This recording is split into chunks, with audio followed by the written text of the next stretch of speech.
We're at SC World Congress with Dan Shoemaker, who's a professor in the Center for Cybersecurity and Intelligence Studies at the University of Detroit Mercy. And Dan just presented on software assurance here at the show. Dan, first of all, can you describe the problem? I know you mentioned that it's a bit of a national crisis we're facing as far as software assurance goes. Well, I mean, most of America runs on software. Everything from Helite, to the stock exchange to our national defense is based on software. Basically, rests on a software base.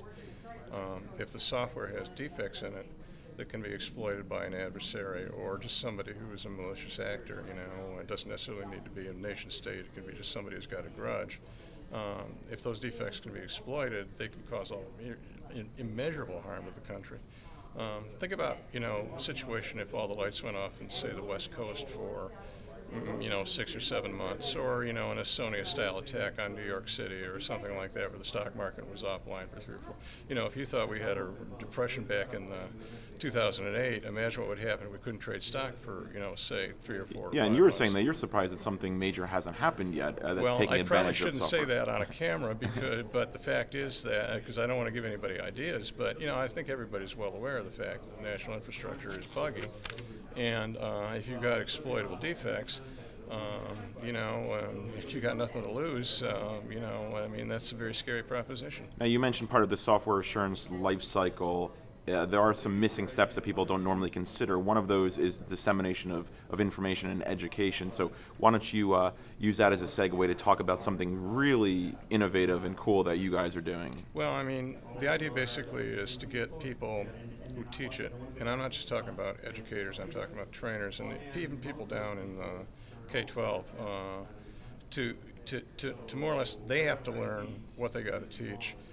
Because they don't know any more about it than their own students. And so how do you do that? Well, one way is to take knowledge that you consider to be important, as we've done here, that we've discussed, like knowledge about things that people don't teach in college, like how to do secure acquisition, and how to do secure long-term sustainment, and threat modeling, and ethical hacking, that sort of stuff, which just isn't in a normal curriculum, and no teacher would know.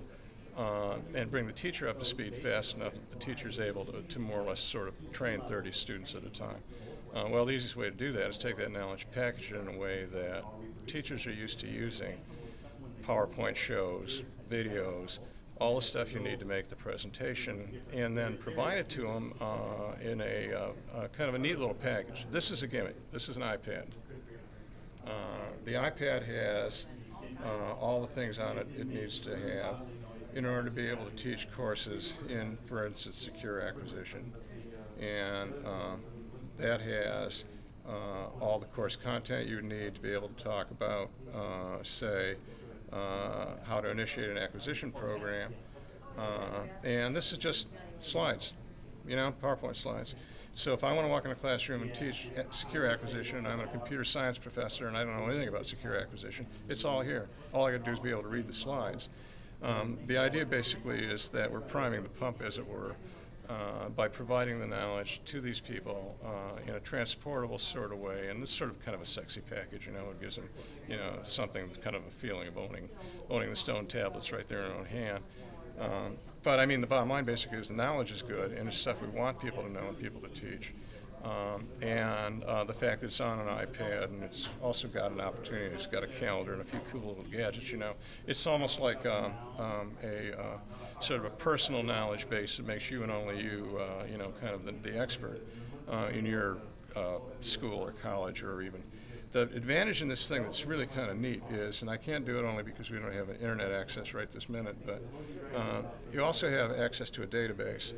And the database basically has got everything that we currently have collected, about 1,500, 1,800 sites on software assurance, and I can see that this is just.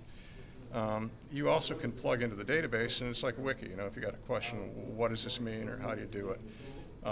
You can pull up every article that's ever been written on that topic and basically read the article and know, kind of increase your own knowledge. So the whole point basically is to make this easy for instructors to become expert overnight in stuff that we consider to be critical to the national interest to be able to teach. So you've been distributing these free iPads that contain the coursework to some educators, and this was through DoD money, Department of Defense funds? It's funded by, actually, I believe it runs through National Security Agency.